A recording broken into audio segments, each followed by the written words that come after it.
Captain Fayyaz کے office میں نواب ہاشم اور نواب ساجد بیٹھے ایک دوسرے کو کھا جانے والی نظروں سے گور رہے تھے۔ عمران ٹہل رہا تھا اور کیپٹن فیاض کرسی کی پشت سے ٹیک لگائے کچھ سوچ رہا تھا۔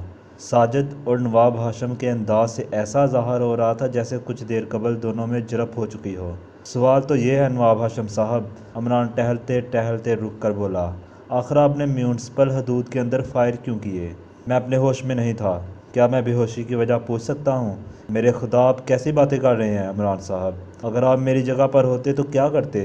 ڈر کے مارے کہیں دبک رہتا، عمران نے سنجیدگی سے کہا۔ خیر، میں اتنا بزدل نہیں ہوں، لیکن آپ ہوا سے لڑ رہے تھے نواب صاحب۔ ایک منٹ، دفاتر نواب ساجد نے ہاتھ اٹھا کر بولا، کیا آپ نے اس بے ایمان کو نواب ہاشم تسلیم کر لیا ہے؟ ساجد صاحب، اپنے چچا کی شان میں نازیبا الفاظ استعمال نہ کیجیے، عمران نے کہا۔ سازش، خدا کی قسم سازش! نواب ساجد مستبرانہ انداز میں برگبرا کر رہ گیا۔ لیکن آج میں نے سازش کا خاتمہ کر دینے کا تہیہ کر لیا ہے، عمران مسکرا کر بولا۔ نواب ہاشم اور ساجد دونوں عمران کو گھورنے لگے۔ ذرا ایک بار پھر اپنے فرار کا وقوع دہرائیے، عمران نے ہاشم سے کہا۔ کہاں تک دہراؤں؟ نواب ہاشم بیزاری سے بولا۔ خیر، کہاں سے شروع کروں؟ جہاں سے آپ کا دوست سجاد اس واقعہ میں شریک ہوتا ہے۔ ہاں، سجاد، نواب ہاشم نے دردناک آواز میں کہا اور ایک ٹھنڈی سانس لے کر رہ گیا۔ میں آپ کے بیان کا منتظر ہوں، عمران نے اسے خاموش دیکھ کر ٹوکا۔ نواب ہاشم کی پیشانی پر سلوٹیں ابھر آئیں۔ ایسا معلوم ہو رہا تھا جیسے وہ کوئی بھولی بسری بات یاد کرنے کی کوشش کر رہا ہو۔ ہاں ٹھیک ہے، وہ آہستہ سے بڑبڑایا۔ سجاد اسی شام کو آیا تھا۔ پھر اس نے عمران کو مخاطب کر کے بلند آواز میں کہنا شروع کیا، جس رات مجھے فرار ہونا تھا۔ پھر اس نے عمران کو مخاطب کر کے بلند آواز میں کہنا شروع کیا، جس رات مجھے فرار ہونا تھا، اسی رات کو سجاد وارد ہوا۔ اسے واقعات کا علم نہیں تھا، میں نے اس پر اپنا ارادہ ظاہر نہیں کیا، اور پھر رات کو اسے سوتا چھوڑ کر چپ چاپ گھر سے نکل گیا۔ لیکن اگر مقتول سجاد ہی تھا تو اس کے جسم پر آپ کا سلیپنگ سوٹ کس طرح ملا تھا؟ عمران نے پوچھا۔ اوہو عمران صاحب، سیدھی سی بات ہے، قاتل نے اپنی غلطی معلوم کر لینے کے بعد اسے نواب ہاشم بنا دیا۔ لیکن آپ کے رقیب کو کیا پڑی تھی کہ غلطی معلوم ہو جانے پر وہ سجاد کو نواب ہاشم بنانے کی کوشش کرتا؟ کچھ نہیں، نواب ہاشم جلدی سے بولا، اس کے متعلق سوچنا ہی فضول ہے۔ اب یہ دیکھیے کہ اسے میری لاش ثابت ہونے پر کسی قسم کا فائدہ تو نہیں پہنچتا۔ اوہ، تو تم مجھے قاتل ثابت کرنا چاہتے ہو؟ ساجد نے میز پر گھونسا مار کر کہا۔ ٹھہریے جناب، آپ دخل اندازی نہیں کریں گے، عمران ساجد کو گھور کر بولا۔ ساجد ہونٹوں میں کچھ بربراتا ہوا خاموش ہو گیا۔ ہاں نواب صاحب، عمران نے نواب ہاشم سے کہا، یہ سجاد کس قسم کا آدمی تھا؟ کہاں رہتا تھا؟ ایک سیلانی اور شاعر قسم کا آدمی تھا، کوئی مستقل ٹھکانہ نہ رکھتا تھا، آج یہاں کل وہاں۔ آدمی پڑھا لکھا اور بزلہ سنج تھا، اس لیے روسا کے درمیان اس کی خاصی آؤ بھگت ہوتی تھی۔ اس کے پسماندگان کے متعلق بھی کچھ بتا سکیں گے؟ مشکل ہے، کیونکہ اس نے کبھی اپنے کسی عزیز کا تذکرہ نہیں کیا۔ مگر جناب، کیا محض ساجد صاحب کی شناخت کی بنا پر وہ آپ کی لاش قرار دی گئی ہوگی؟ نوکروں نے بھی اسے شناخت کیا تھا، ساجد بول پڑا۔ وہ نوکر جنہوں نے سالہ سال چچا مرحوم کے ساتھ رہ کر انہیں دیکھا تھا؟ کہاں ہے وہ نوکر؟ نواب ہاشم گرجنے لگا۔ کیا ان میں سے کسی ایک کو بھی تم نے برقرار رکھا ہے؟ پھر اس نے عمران سے کہا، جب میرے بھتیجے نے ہی اسے میری لاش قرار دے دیا تو نوکروں کی کیا پڑی تھی کہ وہ اس کے خلاف کہہ کر خود کو پولیس کا تختہ مشق بناتے؟ اور پھر اگر تم سچے تھے تو تم نے ان نوکروں کو کیوں لاک کر دیا؟ ان میں سے کم از کم ایک یا دو کو تو اس وقت تک رہنا ہی چاہیے تھا۔ ایک ہی گھر میں نوکروں کی عمریں گزر جاتی ہیں۔ بات تو پکی ہے، عمران سر ہلا کر بولا۔ تو تم نہ صرف یہ کہ میری جائیداد ہتھیانا چاہتے ہو، بلکہ مجھے پھانسی بھی دلواؤ گے، ساجد نے زہر خند کے ساتھ کہا۔ کیا یہ دونوں باتیں ناممکن ہیں ساجد صاحب؟ عمران نے بڑی سنجیدگی سے پوچھا۔ آپ کی تو کوئی بات ہی میری سمجھ میں نہیں آئی، ساجد بولا۔ کبھی ایسا معلوم ہوتا ہے کہ آپ مجھے بچا رہے ہیں، کبھی ایسا محسوس ہوتا ہے کہ مجھ میں اور پھانسی کے تختہ میں زیادہ فاصلہ نہیں ہے۔ قبل اس کے کہ عمران جواب دیتا، نواب ہاشم بول پڑا۔ سنو ساجد، یہاں رشوت نہیں چل سکتی، یہاں سب بڑے لوگ ہیں، یہاں انصاف ہوتا ہے۔ آپ غلط کہہ رہے ہیں نواب صاحب، عمران نے سنجیدگی سے کہا۔ یہاں انصاف نہیں ہوتا، انصاف عدالت میں ہوتا ہے۔ ہمارا کام صرف اتنا ہے کہ ہم کسی ایک کی گردن پھانسی کے لیے پیش کر دیں، اور اس کا فیصلہ میں ابھی کیے دیتا ہوں کہ کس کی گردن پھانسی کے لیے زیادہ مناسب رہے گی۔ فیاض خاموش بیٹھا تھا، اس نے اس دوران میں ایک بار بھی بولنے کی کوشش نہیں کی تھی۔ ویسے اسے یقین تھا کہ فیصلہ کن لمحات جلد ہی آنے والے ہیں۔ عمران نے آگے بڑھ کر میز پر رکھی ہوئی گھنٹی بجائی اور دوسرے ہی لمحے میں اردلی چک ہٹا کر اندر داخل ہوا۔ اسے یہاں لاؤ، سمجھے؟ عمران نے اردلی سے کہا۔ جی حضور، اردلی نے کہا اور کمرے سے نکل گیا۔ نہ جانے کیوں کمرے کی فضا پر قبرستان کی سی خاموشی مسلط ہو گئی۔ ایسا معلوم ہو رہا تھا جیسے وہاں کوئی جنازہ رکھا ہوا ہو۔ نواب ہاشم اور ساجد دونوں کے چہرے اترے ہوئے تھے۔ عمران سینے پر دونوں ہاتھ باندھے کھڑا اس طرح فرش کی طرف دیکھ رہا تھا جیسے قالین پر بنی ہوئی تصویریں اس سلسلے میں اس کی کوئی مدد کرنے والی ہیں۔ دفعتاً برآمدے میں قدموں کی آہٹ ہوئی اور دوسرے ہی لمحے میں دروازے میں دردانہ داخل ہوئی۔ اردلی نے اس کے پیچھے چک اٹھائے کھڑا تھا۔ ساجد کا منہ حیرت سے کھلا اور پھر بند ہو گیا، لیکن نواب ہاشم کے رویے میں کوئی فرق نہ آیا۔ اس نے لڑکی پر ایک اچکتی سی نظر ڈالی اور پھر عمران کی طرف دیکھنے لگا۔ دردانہ دروازے ہی میں ٹھٹک کے رہ گئی تھی۔ اس کی نظر نواب ہاشم کے چہرے پر تھی اور آنکھیں پھیل گئی تھی۔ اس پر بالکل سکتے کی سی کیفیت طاری تھی۔ ابا جان! اس کے منہ سے ہلکی سی چیخ نکلی اور اگر عمران آگے بڑھ کر اسے سنبھال نہ لیتا تو اس کا گر جانا یقینی تھا۔ اس پر غشی طاری ہو گئی تھی۔ عمران اسے ایک کرسی پر ڈال دیا۔ میں اس کا مطلب نہیں سمجھا، نواب ہاشم عمران کو خونخوار نظروں سے گھورتا ہوا بولا۔ اس نے مجھے ابا جان نہیں کہا تھا، عمران نے لاپرواہی سے کہا۔ بہت خوب، میں سمجھ گیا۔ اب مجھے کسی جال میں پھانسنے کی کوشش کی جا رہی ہے۔ ساجد میں تم سے سمجھ لوں گا، نواب ہاشم ساجد کو غصہ دکھا کر بولا۔ خاموش رہو، فیاض بگڑ گیا۔ تم میرے آفس میں کسی کو دھمکی نہیں دے سکتے۔ ہاں، اور آپ کی آنکھوں کے سامنے مجھے جال میں پھانسا جا رہا ہے۔ مجھے اس کی توقع نہیں تھی۔ خیر، مجھے پرواہ نہیں، دیکھتا ہوں مجھے کون پھانستا ہے۔ دنیا جانتی ہے کہ میں شادی نہیں کی تھی اور نہ 10 سال میں کوئی لڑکی اس عمر کو پہنچ سکتی ہے۔ ایک نہیں، 1000 ایسی لڑکیاں لاؤ جو مجھے ابا جان کہہ کر مخاطب کریں۔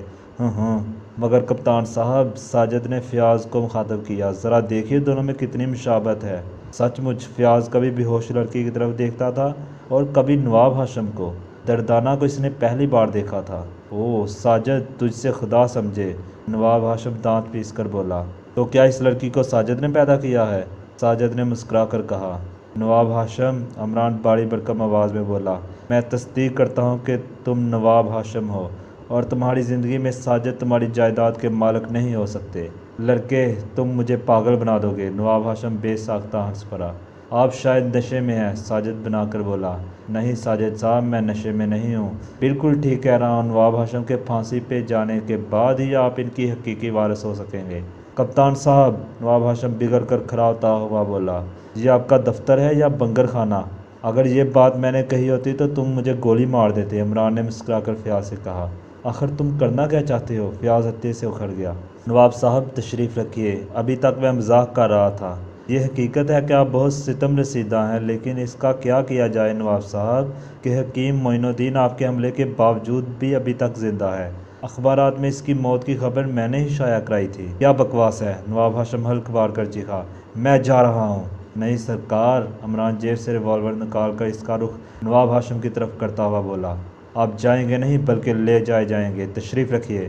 کیا آپ بتا سکیں گے کہ پچھلی رات دلاور علی کا نام سن کر آپ پاگلوں کی طرح فائر کیوں کر رہے تھے؟ ہٹ جاؤ سامنے سے، نواب ہاشم نے پاگلوں کی طرح کہا اور دروازے کی طرف جھپٹا، لیکن دوسرے ہی لمحے میں عمران کی ٹانگ چل گئی۔ نواب ہاشم منہ کے بل فرش پر گر پڑا اور عمران نے بڑی بے دردی سے اس کی پشت پر اپنا داہنا پیر رکھ دیا۔ دردانہ جو ہوش میں آ چکی تھی چیختی ہوئی عمران کی طرف دوڑی۔ یہ آپ کیا کر رہے ہیں؟ میرا دل گواہی دیتا تھا کہ ابا جان زندہ ہیں۔ یہ تمہارے ابا جان نہیں ہیں، عمران نے کہا، جو نواب ہاشم کو پیر کے نیچے دبائے رکھنے کے لیے پوری قوت صرف کر رہا تھا۔ ابا جان ہیں، انہوں نے صرف اپنی داڑھی صاف کر دی ہے، خدا کے لیے ہٹ جائیے۔ نہیں بولی لڑکی، میں ابھی بتاتا ہوں۔ نواب ہاشم نے پلٹ کر عمران کی ٹانگ پکڑ لی، لیکن دوسرے ہی لمحہ میں عمران کا گھٹنا اس کی گردن سے جا لگا۔ نواب ہاشم کے حلق سے آوازیں نکلنے لگی۔ فیاض، ہتھکڑیاں، عمران بولا۔ فیاض میز سے اٹھا تو لیکن اس کے انداز میں ہچکچاہٹ تھی۔ اس نے اردلی کو آواز دی، اتنے میں نواب ہاشم عمران کی گرفت سے نکل گیا۔ عمران دوسری طرف لڑک گیا، لیکن اس نے نواب ہاشم کی ٹانگ کسی طور بھی نہ چھوڑی۔ اتنے میں نواب ہاشم کو اردلیوں نے قابو کر کے ہتھکڑیاں لگا دیں۔ بھگتنا پڑے گا تم لوگوں کو، نواب ہاشم کھڑا ہو کر ہانپتا ہوا بولا۔ بیٹھ جاؤ، عمران نے اسے ایک کرسی میں دھکا دے دیا۔ پھر وہ لڑکی کی طرف متوجہ ہوا جو قریب ہی کھڑی بری طرح ہانپ رہی تھی۔ تمہارے باپ کا کیا نام تھا؟ عمران نے لڑکی سے پوچھا۔ دلاور علی، لڑکی پھنسی ہوئی آواز میں بولی۔ مگر یہ نواب ہاشم ہے۔ دردانہ کچھ نہ بولی، عمران نے اسے بیٹھنے کا اشارہ کیا۔ وہ اسی طرح کانپتی ہوئی بیٹھ گئی۔ نواب ہاشم، عمران بولا، میں تم پر فریب دہی، قتل اور ایک شخص پر قاتلانہ حملے کے الزام عائد کرتا ہوں۔ کرتے جاؤ، عدالت میں نپٹ لوں گا، نواب ہاشم ڈٹائی سے بولا۔ تم اس لڑکی کے باپ دلاور علی کے قاتل ہو جو تمہارا ہم شکل تھا۔ آج سے 10 سال قبل تم نے اسے قتل کیا تھا۔ لوگوں نے اس کی لاش کو تمہاری لاش سمجھنے میں غلطی کی تھی اور یہ غلطی مشابہت کی بنا پر ہوئی تھی۔ تم 4 سال کے لیے غائب ہو گئے، 4 سال بعد واپس آئے اور دلاور علی کے مکان میں مقیم ہو گئے۔ لڑکی مشابہت کی بنا پر دھوکہ کھا گئی۔ الف لیلہ کی داستان، نواب ہاشم نے ایک ہذیانی سا قہقہ لگایا۔ اچھا تو اب پوری داستان سنو۔ دلاور علی تمہارے باپ کی ناجائز اولاد تھا اور تمہارا ہم شکل۔ اس کی ماں بچپن ہی میں مر گئی تھی۔ تمہارے والد اسے بہت چاہتے تھے، لیکن تمہاری ماں کے برے برتاؤ سے بچانے کے لیے انہوں نے اسے اس شہر میں سے ہٹا دیا۔ وہ دلاور پور کے ایک بورڈنگ میں پرورش پاتا رہا، وہیں پلا بڑھا اور تعلیم حاصل کی۔ وہ فطرتاً بہت ہی نیک اور علم و فن کا دل دادا تھا۔ بڑے ہو کر جب اسے اپنی پوزیشن کا احساس ہوا تو اس نے تہیہ کر لیا کہ وہ اس شہر کا کبھی رخ ہی نہیں کرے گا۔ تمہارے باپ برابر اس کی مدد کرتے رہے۔ انہوں نے اسے کچھ خاندانی نوادرات بھی دیے تھے اور وہ سنگار دان ان میں سے ایک تھا جس کی نقل تم نے تیار کرا کے موڈی کے گلے لگائی اور اسے 25,000 روپے اینٹ لیے۔ کیا میں غلط کہہ رہا ہوں؟ نواب ہاشم، تم اسے غلط نہیں کہہ سکتے۔ میں نے تمہارے خلاف درجنوں شہادتیں مہیا کر رکھی ہیں۔ بکے جاؤ، نواب ہاشم برا سا منہ بنا کر بولا۔ اس بکواس پر کون یقین کرے گا؟ ہاں تو فیاض صاحب، عمران نے فیاض کو مخاطب کیا، اب میں داستان کے اس حصے کی طرف آ رہا ہوں جہاں نواب ہاشم اور دلاور علی ایک دوسرے سے ٹکراتے ہیں۔ یہ ٹکراؤ ایک عورت کی وجہ سے ہوا جو نواب ہاشم کی محبوبہ تھی، اور یہ حقیقت ہے کہ پہلے اس کی ملاقات نواب ہاشم ہی سے ہوئی، پھر شاید وہ عورت کسی طرح سے دلاور پور پہنچ گئی۔ وہاں اس کی ملاقات دلاور علی سے ہوئی جس کی صورت ہو بہو نواب ہاشم کی سی تھی۔ پہلے وہ اسے نواب ہاشم ہی سمجھی، لہٰذا بہت بے تکلفی سے پیش آئی، اور پھر کافی عرصے کے بعد اس کی غلط فہمی رفع ہوئی، اور وہ بھی اس طرح کہ ایک موقع پر نواب ہاشم اور دلاور علی اکٹھے ہو گئے۔ دونوں ہم عمر تھے۔ نواب ہاشم کو دلاور علی کے متعلق علم تھا، لیکن دونوں پہلی بار ملے تھے اور یہ ملاقات ہی بنائی فساد ثابت ہوئی۔ وہ عورت دلاور علی کو بے حد پسند کرنے لگی تھی۔ اس کے عادات و اطوار شریفوں کے سے تھے اور ذہنی صلاحیتوں کے اعتبار سے وہ نواب ہاشم سے بہت اونچا تھا۔ عورت نے ایک فیصلہ کیا اور اسے عملی جامہ پہنایا، یعنی دلاور علی سے شادی کر لی۔ نواب ہاشم کے سینے پر سانپ لوٹ گیا، لیکن اس وقت وہ خاموش رہا، البتہ انتقام کی آگ اس کے سینے میں سلگتی رہی۔ 1 سال زندہ رہ کر وہ عورت بھی چل بسی، لیکن وہ اپنی ایک نشانی چھوڑ گئی۔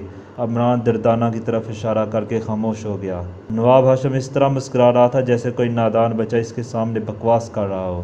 اب سے 10 سال پہلے جب دردانہ 10 سال کی ہو چکی تھی، نواب ہاشم نے ایک پلاٹ مرتب کیا۔ وہ ہر حال میں دلاور علی سے انتقام لینا چاہتا تھا۔ اس نے سب سے پہلے اپنے ایک شناسہ کو ایک تانگے والے کے ساتھ بھگا دیا، پھر دلاور علی کو قتل کر کے اپنی جگہ ڈالا اور خود روپوش ہو گیا۔ جنگ کا زمانہ تھا، اسے فوج میں ملازمت مل گئی اور وہ سمندر پار بھیج دیا گیا۔ 4 سال بعد اس کی واپسی ہوئی، اور چونکہ وہ دلاور علی کا ہم شکل تھا اس لیے دلاور علی کا رول ادا کرنے میں اسے کوئی دشواری نہ آئی۔ لیکن کب تک؟ ایک دن اسے عشرت کی زندگی کو خیر آباد کہہ کر اپنی حویلی میں واپس آنا ہی تھا۔